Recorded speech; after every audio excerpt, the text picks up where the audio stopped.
Iñigo Urkullu lehendakariak bere bilera sortarekin jarraitzen du. Gaur, Juan Maria Aburto enplegu eta gizarte politiketako sailburuarekin batera, lan harremanetarako kontseiluko presidente Tomas Arrietarekin eta idazkari nagusi Ricardo de la Sotarekin bildu da.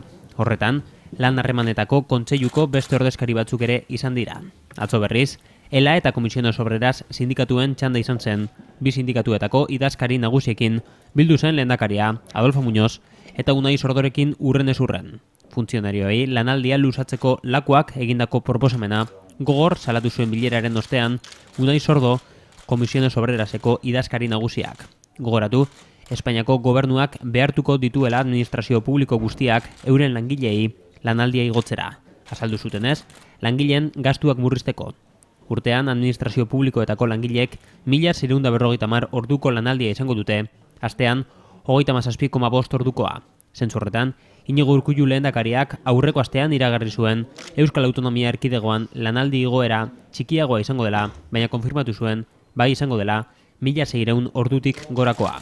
Lakuaren esanetan, lanaldia proportzio txikian igoko da Euskal Autonomia Erkidegoan 8 ordu urtean. Sindikatuek ordea gogor salatu zuten. Unai Sordok berak baieztatu zuen oso zaila ikusten duela alor honetan akordio batera heltzea, ELA ere honen kontra agertu da.